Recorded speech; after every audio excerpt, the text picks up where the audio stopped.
A word of warning, this podcast explores graphic and disturbing stories and includes some strong language. It therefore may not be suitable for our young listeners or other folks who may find it disturbing. Hello and welcome to True Crime Daily, the podcast covering high-profile and under-the-radar cases from across the country every week. I'm your host, Ana Garcia. Our cases this week: what kind of a mother puts her baby in a playpen, then takes off for a week-long vacation? The toddler died of starvation and extreme dehydration all alone. The mother told the judge that God has forgiven her. I don't know about that, but I do know that the judge has sentenced her to life in prison, where the judge said she will be treated better than she treated her baby. She'll be given food and water. But first, an obsessive and jealous man who Googled how to kill your ex's fiancé has been convicted of doing just that, of murdering him. He admitted to the jury that he was a little obsessive, but insisted he had to shoot the other man in self-defense. Well, they didn't buy it. We are recording this on Wednesday, March 20th of 2024. Our guest today is Gerald Griggs, a criminal and civil rights attorney, a social justice advocate, a dear friend of the show. Is there any kind of law that you don't practice, Gerald? Currently, no. I'm taking all of the cases, so I'm trying them all. Amazing, amazing. You can comment on every aspect of the law. And for those of you who are not regulars to the podcast, Gerald is the kind of person who means what he says and says what he means. And many times we're trying to track him down at protests, at high-level meetings. You're all over the place, Gerald, and always trying to do the right thing. Yes, I am. And it's always good to be with you guys and the family here at True Crime. Thank you. We are a family. We say the crime family. A different kind of syndicate. All right. Well, our cases are very disturbing. I had a hard time actually putting this podcast together. That there's really a theme here. It's people hurting people they know, and it's just the level of violence here and the disregard for human life is just very upsetting. So let's get to our first case, which is out of San Diego. And it really reminds us all how serious and how dangerous an obsessive ex can be, especially when they're also stalking. And we do talk a lot about this, Gerald, oftentimes in the context of domestic violence. But we've also had a lot of cases where the relationship ends and one person will not let go to the point of murder. Yes. So, I mean, the cycle of violence and domestic violence cases are real. There's a wheel that people are on emotionally, and it usually ends bad. And I mean, this case is a perfect example of that. We have an ex here who was, for lack of a better term, obsessed with his ex, so much so that he decided to kill her new love interest. And it's just horrific. It's sad. And we really have to do something about the cycle of violence in DV cases. Yeah. And as we get into this in the background, we're going to get to a point where we have to discuss the fact that she tried to get a restraining order against this man. This is the ex-girlfriend. And that the judge denied it, said that there wasn't enough proof. And yes, Yes, and that happens in a lot of cases. And that's one of the concerning things about the cycle of violence and the inadequate response by the criminal justice system. Many of these cases can be prevented if judges and prosecutors take the cycle of violence seriously and the symptoms that always predicate an action happening before it happens. Absolutely. But we've also learned that having a protective order in place is not a guarantee and does not shield you from someone who's determined to kill you. However, it can slow the process. It can perhaps, put the person behind bars for violating it and give you time to get away and move again. That's what's so troubling here.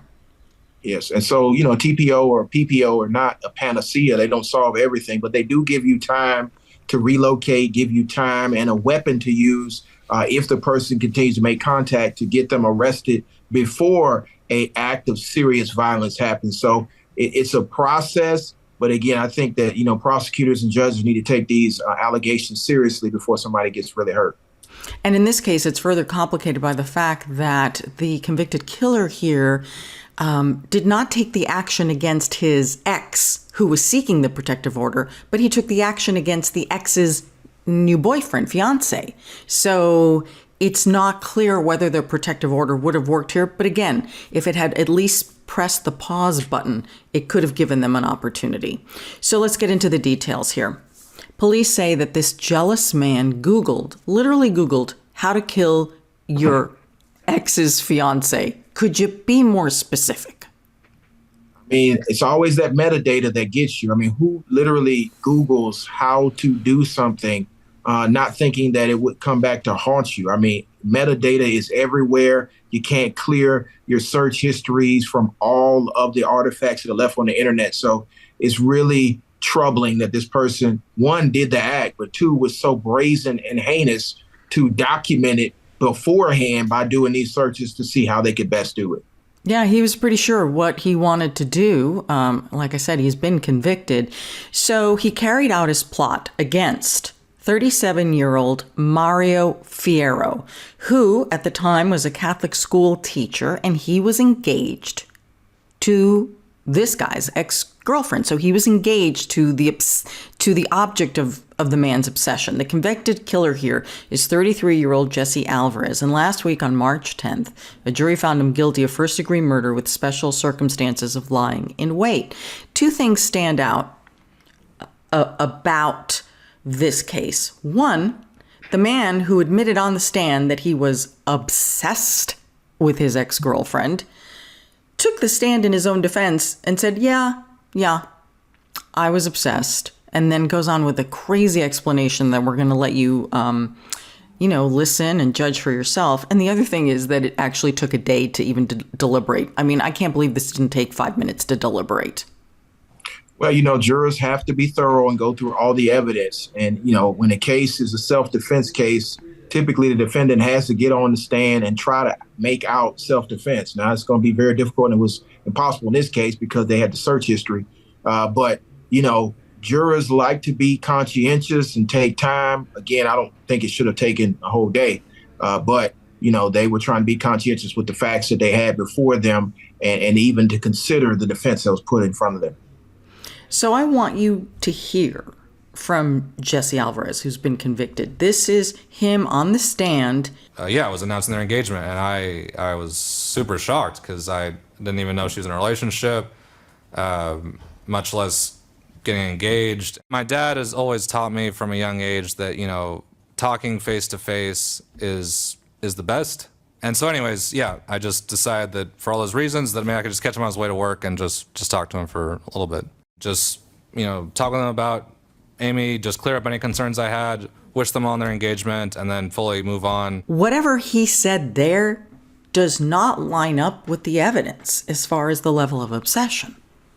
No, and it's not going to justify his actions. I mean, whatever mental gymnastics he was trying to do to justify why he was so obsessed with this young lady and ultimately killed her new love interest wasn't going to square up with the facts and circumstances as we knew them that was presented in the state's case in chief. So let's get a little of the background of the relationship and the people, so maybe we can try and understand where this escalated and when it turned and how. Because there were several inciting incidents that seemed to have triggered this man. So Jesse Alvarez met Amy Jambara online in June of 2015. And according to Jesse, the couple, both very religious, had very similar family values. And Amy says that she believes she was his first real girlfriend. Okay, possibly. He claimed that he wanted to marry her, but that his financial situation wasn't stable enough. If he's claiming that that's the reason they break up, she's got a much better explanation than that. Her explanation is, look, they dated for 3.5 years. She ended the relationship in September of 2019 because she said he was obsessive. And so we all know how that can take a lot of forms. Someone can be watching you, can be manipulative, won't let you out of their sight. I mean, it's a very complex series of aggressions and feelings when we talk about obsession. And so she broke up with him. And he didn't like that, and he wasn't about to let her get away. And that's when the obsession and the stalking started, which we see this a lot, Gerald. Yeah, we do. And I think it would make sense that this was probably his first significant relationship, and he didn't know how to separate the emotions that had built up over time, 3 years, where she had already probably checked out after year 2. And was trying to find a way out of the situation, and thus, removing herself and ending the relationship. And so, in situations where you have an individual that's probably controlling, that's obsessed, that won't let go, it does not generally end in a amicable fashion. And we saw that in this case. Yeah, it did not. So Jessie started to stalk Amy. And then so she changed her number, she changed her locks, she put security cameras at her apartment. She started doing all of this because it was getting really bad. Then in January of 2020, according to Amy, she tried to get a restraining order against him, and she cited the continued cyber stalking as well as an attempted break-in to her apartment. Well, despite the fact this appears to, I think, all of us to be dangerous behavior, the protective order was denied by a judge. According to the filing documents, Amy's restraining order did not meet the burden of proof that abuse had occurred within the definition of the Domestic Violence Protection Act. Realize this is another state that we're talking about, and you practice in Georgia. But boy, that's disturbing. Well, even in Georgia, there are 2 different types of protective order. You have a domestic violence protective order, which is actually a family violence protective order, and then you have a stalking protective order. So even in Georgia, if there had not been an act of actual physical violence, she probably would not have gotten a domestic violence protective order. But that's why in Georgia we have the stalking protective order, where you can prove somebody's following you for the purpose of intimidating, harassing, and it makes you feel unsafe, and then they're doing it repeatedly. So she would have probably gotten a stalking protective order, but I do think that Georgia law is probably similar to what happened there, in that she was not able to prove actual physical abuse, which would have been a domestic violence, family violence protective order in the state of Georgia. Interesting. I didn't realize there were different types of protective orders. I just figured if someone is harassing you to the point that you're standing before a judge and saying, I can't anymore, and you have evidence of it, it's not manufactured, did you have real evidence of it, that you would get a protective order? Yeah, that makes sense. But, sometimes the law doesn't make sense. So that's why there are 2 different types in Georgia. So Amy continued on with her life, even though she couldn't get the protective order, and she started dating a fellow teacher at Cathedral Catholic High School. So in December of 2020, this would be Mario, and Mario proposed.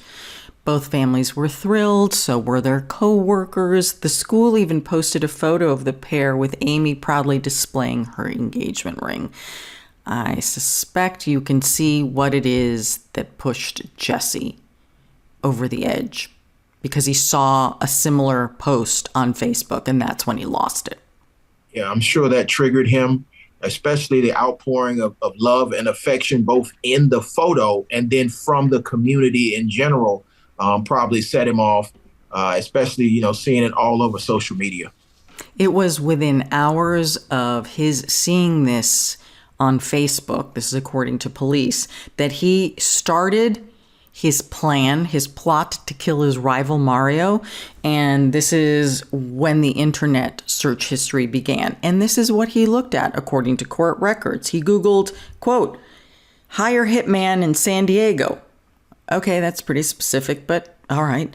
Then how to shoot someone at their home address. And in California, if you shoot someone, can they trace it back to you? Really? Man, that's pretty specific. I mean, that's pretty much, I'm going to kill somebody in San Diego and I'm trying to figure out how to get away with it. Right? Exactly. And how could he even think that there would be a way of honestly shooting another human being and somehow getting away with it in California, as if there were a magic bullet of a different kind that would save him from this? It's just Clearly not thinking straight or not too clever here. Yes, definitely bizarre. And to think that there would be something on the internet that would help you achieve this goal that wouldn't be traced back to you. Google is good, but some of his searches, though, were even more specific, Gerald. And this is the one, the clincher. How to kill your ex's fiancé. As if there would be a special formula just for that kind of a murder. Exactly. There must have been a website somewhere that says, this is how to kill your ex's fiancé. Oh, my goodness. So now let's get to the day of the murder. It's February 1st of 2021. Jesse's dressed all in black and white, and he has a firearm, and he's used his brother's car. Okay. You're shaking your head, of course. Using your brother's car to drive to where else but Mario's house. Now, he's waiting for nearly an hour for Mario to come out. It's now 7 a.m. Mario comes out, and Jesse then shoots him 6 times, 4 times in the head. Now, surveillance video cameras, security cameras from other homes in the neighborhood picked up the shooting, the screaming. You could hear the first fire, then the screaming, then more shots being fired, then silence.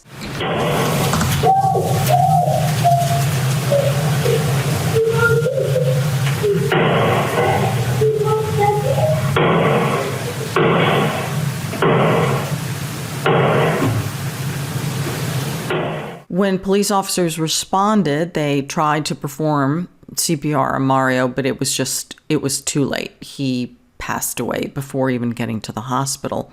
Now, police were able to apprehend Jesse the same day. Not really surprising here, given... he's in his brother's car, so, probably not hard to find his brother's car. No, and his ex-girlfriend, who is now the fiancé, and her fiancé has been murdered, who is she going to think about suspect number one? Who most likely... The guy that was stalking her, that she tried to get a protective order from, yes. Exactly. So you tell police that, and in 5 minutes, they can figure out who they're looking for, at least to have a conversation with. Well, he was apprehended later that day. Jesse was charged with murder, with special circumstances, with the allegation of lying in wait. And this special circumstance meant that Jesse could then face the death penalty if convicted. However, prosecutors decided not to pursue that. And in California, the death penalty has actually been stayed. So while there is a death penalty, there isn't. So it's just like one of those, very vague areas of the law for us as far as practicality of actually saying, we're going to put someone to death. That's just not going to happen right now.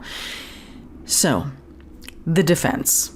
I know, Gerald, everyone's entitled to a defense, but the answers here, and you said, he had to get on the stand to explain the self-defense part of it.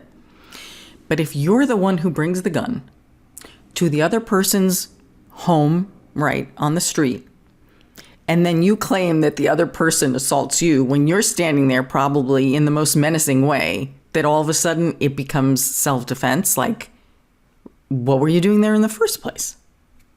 And he waited for him. So he didn't just go there and just shoot him. He waited until he came out. He was dressed in all black and some white. He brought the gun. So, it was always going to be an uphill battle to show that the, victim was a primary aggressor. And then even if the victim was the primary aggressor, you brought the gun. So maybe he said something to you, or he tried to strike you. And again, this is all in facts that we're making up in our head, because none of that happened, because it's all caught on what? Ring camera. But I don't really know how you make that reasonable, that you were defending yourself when you stayed there till 7 a.m. and you brought the gun and you shot the man 6 times. And California is not an open carry state. So that changes the dynamics a little bit here for California. Okay, so this is Jesse's explanation of what happened and what went wrong the day that Mario was killed. Okay? Jesse says that he was inspired after reading a Bible verse. So inspired, yes, that he decided he needed to speak speak to Mario himself. And that he figured that if he could talk to Mario and tell him he's been inspired by this Bible verse, he could then explain that he has moved on from his obsession about Amy. And then he says that it's the school teacher who got aggressive with him, tried to wrestle the gun, and that's why he got shot. Kind of ridiculous, right? Absolutely ridiculous. So he goes to this man's house, lies there and waits till 7 a.m., then has a conversation with the man saying, I'm inspired by a Bible verse to talk with you and let you know that I no longer have these feelings for your fiancé. And then that man attacks you. So I'm trying to figure out which Bible verse was it Cain and Abel that inspired him? Or was it David and Bathsheba that inspired? I mean, none of this is going to, fare out well with whatever Bible verse that you are trying to use, because most of them say, thou shalt not kill thy brother or thy neighbor. So I'm confused at how the Bible was even brought into this, but let alone the man then tries to struggle with you over the gun and get shot 6 times. And just in case you think that Gerald and I are not doing a good enough job of explaining this man's defense, we're going to let you hear Jesse in his own convoluted words. Try and give this a chance, and then you tell me if this makes any sense. Again, this clip is from Fox 5, and this is Jesse on the stand explaining what happened. And he rushed at me, and I was completely taken aback. He started trying to punch me. I put up my arms to guard myself. I said, please stop. So I had my arm up, just trying to block him from his advances, and I pulled out my firearm and I showed it to him to say, stop, stop. And I thought when he would see the firearm, he would stop, but instead he tried to seize the firearm from my hand, and we were wrestling over it.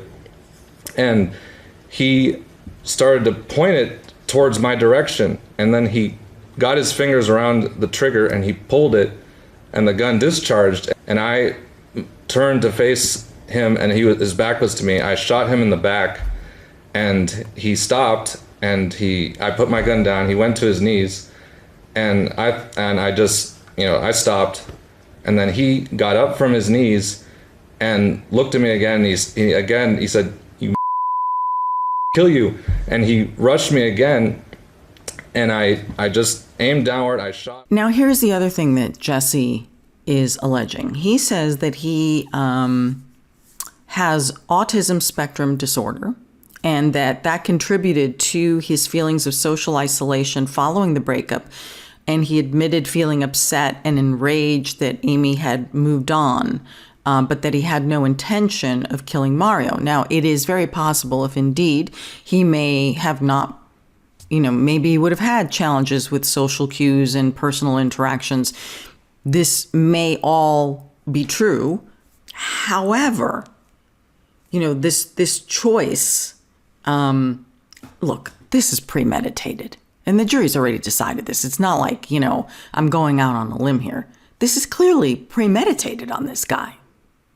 Absolutely. It's clearly premeditated. And we do know that many members in our community are autistic and are on the spectrum, and that's understandable. I just don't like how he tried to use that as a tool to justify the cold-blooded, premeditated murder of a man he did not know. And so it's I'm sure at that point, first off, the jury was turned off by his defense from the very beginning. But then when you add and compact that on, I don't see why it took him a day. Yeah. Yeah, and I agree with you. So many people who are very high functioning, to try and drag that into this part, it didn't work. The jury just didn't buy it.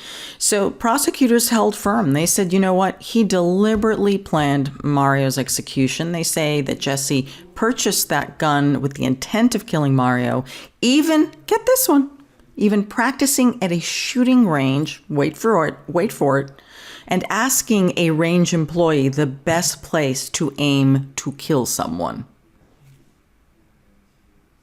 Yeah, I have no words. No, nobody has any words. From the internet search to the laying in wait to the training, and then to actually carry it out and shoot somebody. 6 times, and then blame them. Yeah. I have a word, guilty. One word. Yeah. That's my word. Guilty. And then he went on that the Google searches were just a way of venting, and that was his way of dealing with it. Well, just absurd. Anyway, he was convicted of first-degree murder with that special circumstance of lying in wait on March 11th. So this was last week. Jesse is scheduled to face sentencing on May 10th, next month. And I would think it's quite likely that he's going to get life without the possibility of parole here. I think that's quite likely. He's lucky that California has stayed the death penalty, because this might have been one of those cases, given all those circumstances, where, a judge or a jury, depending on how California used to do it, Georgia here, it's a jury, would make that decision on whether or not he should be executed. Agreed. Our next case defies any explanation. There can never really be justice for a mother who left her toddler alone for a week while she went on vacation. Of course the baby died. What other option would there have been?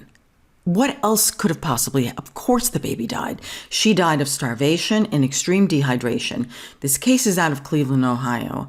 And it absolutely sickens to me, because for those of you who are listening and can't see the picture of her, of the mother, I don't even want to call her that, of this woman with her suitcase getting into a car, getting ready to go on vacation to woohoo and have a good time in the Caribbean and Puerto Rico. Are you kidding me? And you leave a toddler alone in a playpen? Oh my God. I mean, the greatest blessing that we have for those who have been blessed enough to have a child is that child. And that they're so precious, especially at that age, so dependent on their parents. And for you to do something like leave your child in the playpen to go off to a Caribbean paradise while they're suffering and starving to death, that's just heinous. If we take a moment to think about what this little girl's life would have been like in that last week, the terror, the loneliness, the hunger pain, the thirst. She was in a playpen. The authorities who responded finally said it was a horrific scene. I mean, everything was covered in waste. It was just, oh my God. It's just so horrible. It's so horrible to do this to a child. And neighbors say that, they were always worried about this woman. They said that she would often drop off the baby, and that one neighbor says she dropped off the baby for a whole month. My question is, why couldn't you drop off the baby this time? And if you don't want to care for the baby, then drop her off at a church or drop her off at a police station, then get in the cab and go on your frickin' vacation, right? But don't kill the child. Don't kill the child. Or drop her off with some of your friends, drop her off with your family, again, drop her off and leave her up for adoption, something. I mean, there's so many families that struggle with the inability to have a child that would love to have a beautiful little girl who they could love and nurture and grow into a phenomenal woman.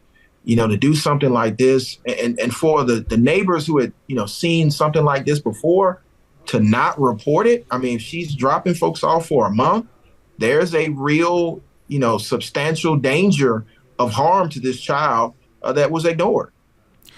Yeah, that is really troubling.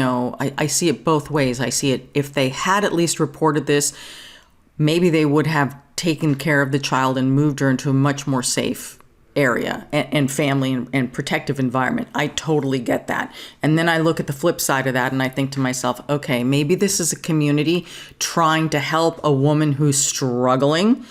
Look, I am not defending this person. This person is despicable. I am sick to my stomach, and I hope that the worst things happen to her in prison. But what I'm saying is it possible that you had a community, a local community, trying to help this woman in this situation, and that if they didn't see the, obviously neglect is abuse, But I'm just, because police made it very clear that there were no signs of trauma on the baby when they found the baby dead. Again, not defending in any means. I'm just putting that out there. I'm just wondering if that was, the reaction of people to try and assist her, because she claims that she was depressed, and she may very well have been.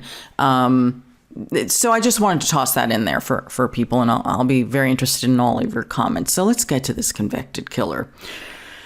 She's 32 years old, and her name is Crystal Candelario, and she was given a life sentence after leaving her 16-month-old daughter, Jaylene, alone for 1 week. She left her in that playpen.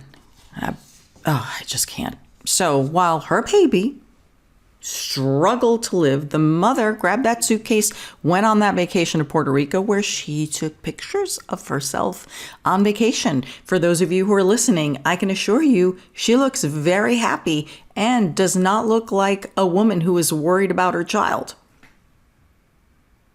You know? I mean, the pictures say it all. And while she was enjoying herself on the beach, her child was suffering and dying in a playpen alone, malnourished and wasting away. And I don't, as a father, I don't know how you can do something like that to your child. Again, it's a special blessing to have a child, and to not take care of them while you're off partying in a tropical location. That's just horrific. Yeah, it is. According to neighbors, she lived in Cleveland's West Side and with her parents. And apparently Crystal had 2 daughters, an older child that was about 7.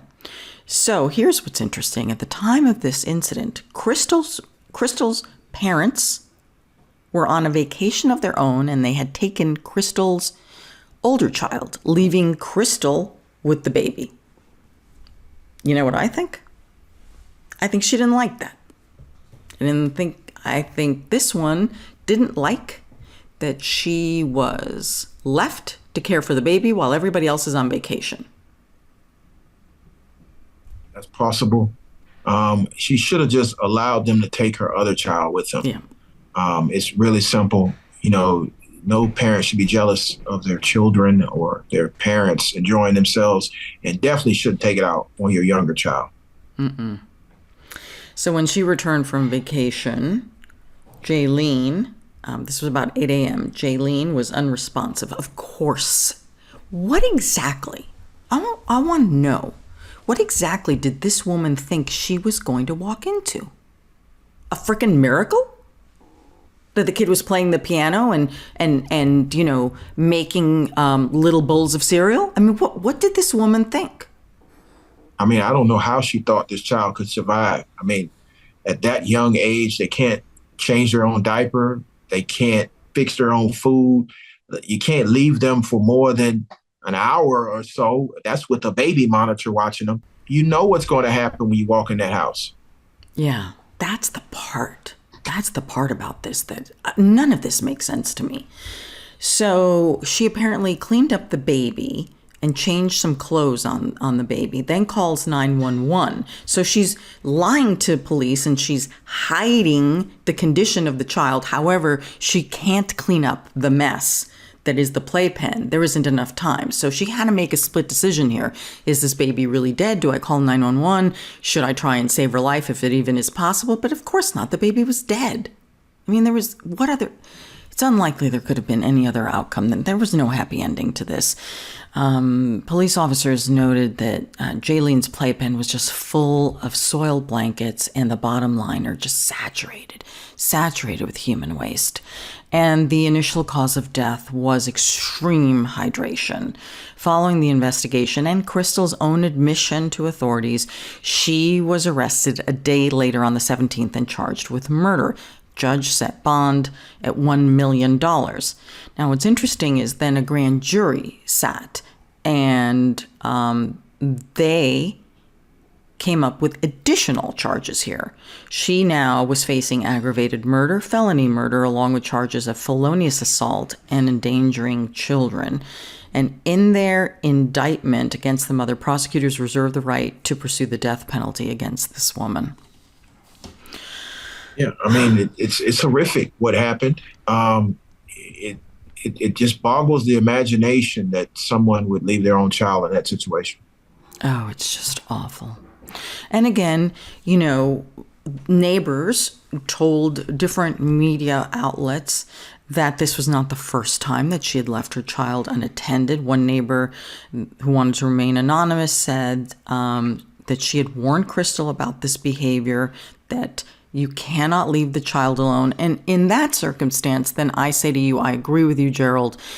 If that's what she was doing, they should have called Child Protective Services. If they were just saying, you know, hey, I don't have anyone to watch, you know, Jaylene, can you take her? And then they're trying to accommodate her and she's over-imposing, that's perhaps a different thing. But if she's leaving the child alone, someone should have called Child Protective Services. Yeah, I mean, especially after you warned her the first time. Look, you shouldn't do this. If you do this again, I'm going to have to call the authorities because the child is in imminent harm and danger by being left unattended. So again, I double down on my statement. They should have made, you know, the authorities aware, DFACS, Department of Children and Family Services, or something equivalent to that in Ohio. Because it was a serious threat to that child's life. And as you can see, it turned out horrifically.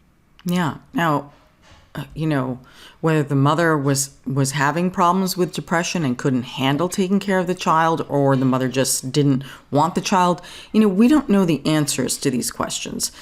But this is, again, the worst possible outcome of any configuration of all of those things. Now, Child Protective Services has confirmed that they have no prior records or cases involving Crystal. So in February of 2024, this would be last month, Crystal formally pleaded guilty to 1 count of aggravated murder and 1 count of endangering the life of a child. In the plea, the prosecutor said this case is one of those truly unimaginable cases that will stick with me for years to come. You can't get this. You can't remove this. You can't erase it. You can't look away. Now, here's the part that gets me. And there's a lot that gets me about this case. All right. Crystal addresses the court and the judge using an interpreter. This is the amazing part. Okay. She actually says, because I was listening to her in Spanish, and of course you'll hear both the English and the Spanish. She had the nerve to say that God and her baby had already forgiven her. Really? Unbelievable. Wow. I don't know what to say. Well, you know, I want you to listen to it, Gerald, because it's unbelievable. Here she is in court, and this is what she's saying. Okay? Play the clip. Hay mucho dolor que tengo con respecto a la pérdida de mi bebé Yailin. There's so much pain that I have in regards to the loss of my baby, Jaylene. Estoy muy dolida por todo lo que pasó. I'm extremely hurt about everything that happened. No estoy tratando de justificar mis actos, I am not trying to justify my actions, pero nadie sabe cuánto yo estaba sufriendo but nobody knew how much I was suffering y por lo que estaba pasando. and what I was going through. Todos los días le pido perdón a Dios y a mi hija, Yailin. Every day I ask forgiveness from God and from my daughter, Jaylene.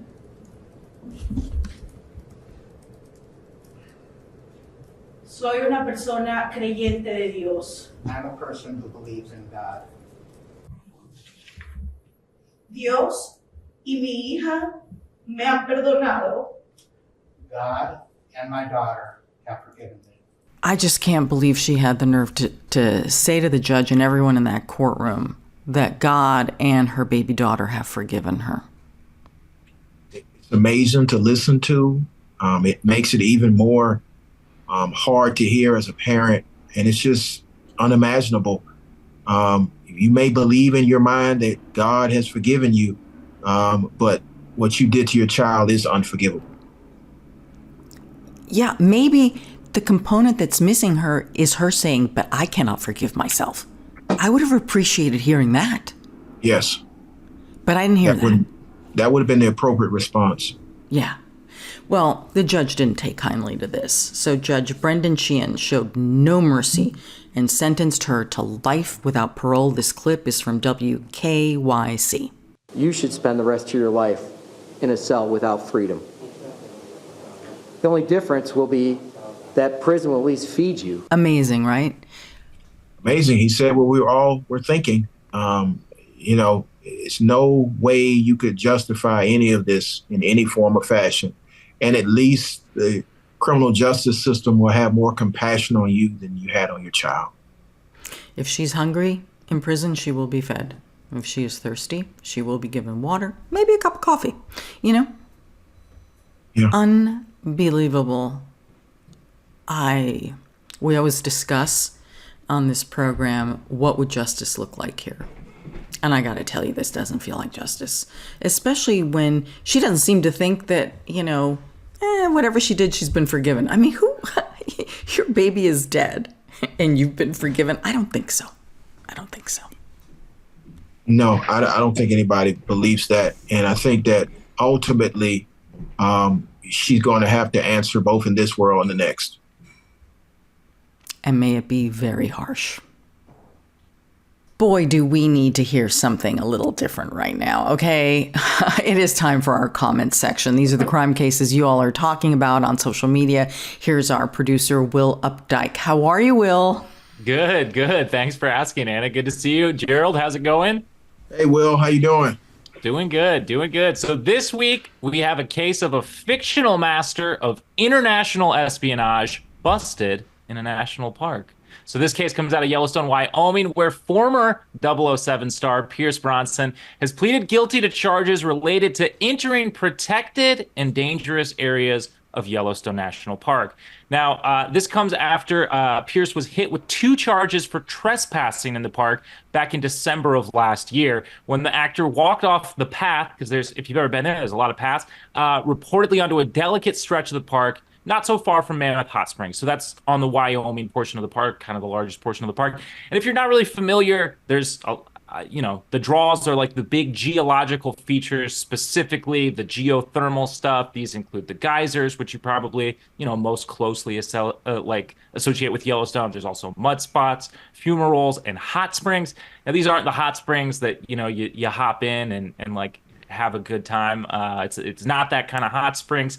These have extreme temperatures, and then the pH can also sort of be unknown. They can be acidic enough to eat through boots, stuff like that. And the ground can be really unstable. Like it's really hard to tell if there's like a thin crust covering up one of these, geothermal pools. So you could, take a step off the path onto the wrong thing. Boom, you're through. Boom, your foot is gone. So they take this stuff pretty seriously.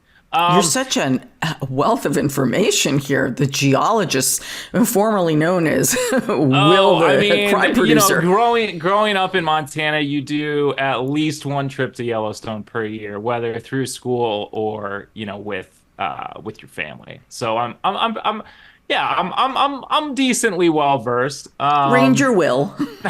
Yeah, I wish. If they'd have me, I'd definitely spend a summer out there. So Brosnan initially pleaded guilty to these trespassing charges. Kind of an issue with that, though, is he posted a picture on social media, which has since been deleted, but I have it, TMZ obtained it, of him posing on a snow-covered sort of portion of what is very clearly a hot spring. And I want to say, if the ground, they're already unsure if it's unstable, having it be covered in snow kind of doubly makes it a little bit more dangerous, because you truly have no idea what's going on the surface there. So he wisely kind of reversed course and pleaded guilty to these petty charges of entering protected and dangerous areas of the park. He also issued an apology on Instagram saying, as an environmentalist, I have the utmost respect and love of our natural world. However, I made an impulsive mistake, one that I do not take lightly, when entering a thermal area covered in snow in Yellowstone Park to take a photograph. I did not see a no trespassing sign posted that warned of danger, nor did I hike in the immediate area. And he goes on, I deeply regret my transgression and offer my heartfelt apologies to all for trespassing in this sensitive area.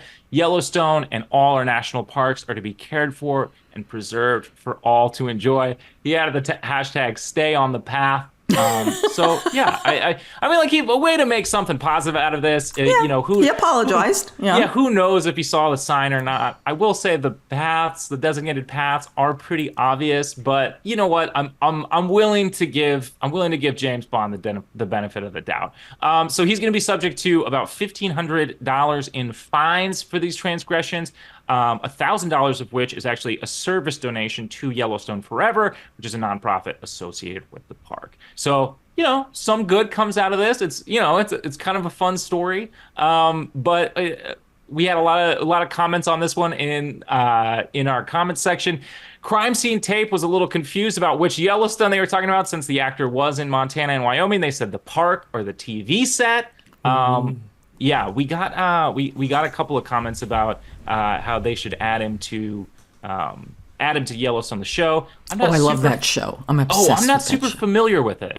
Oh my God. The first 3 episodes, it was hard for me to get into it. And then I was like,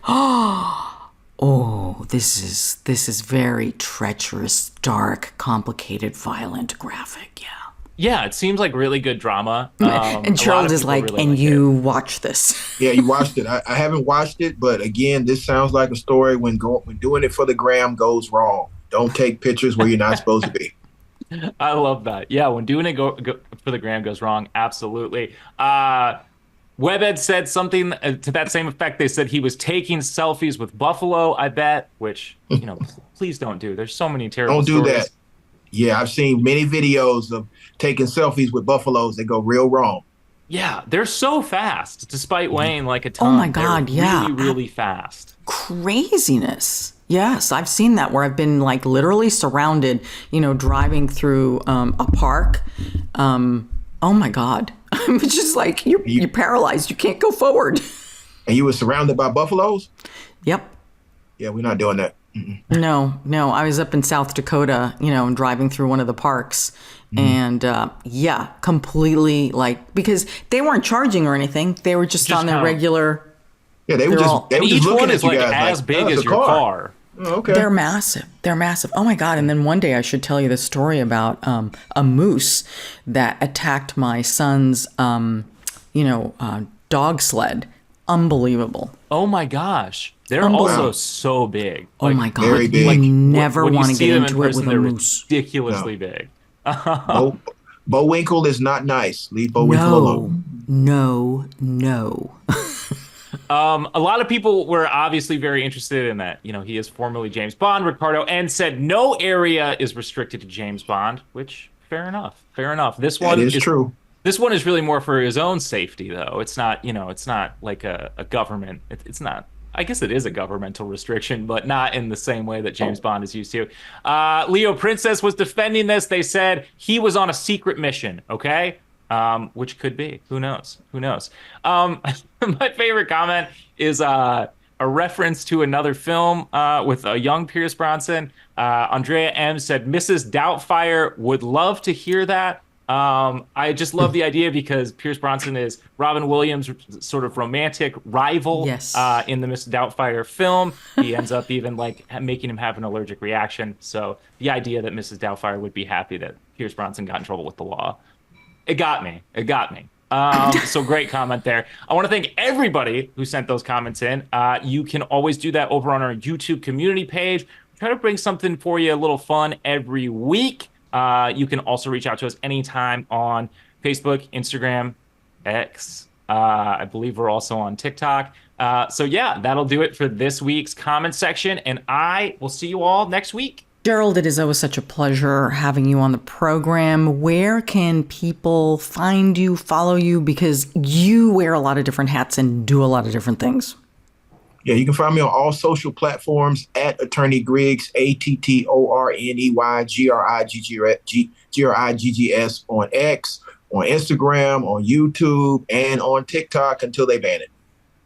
Right, I know. I don't know what's going on with TikTok. We'll figure that out.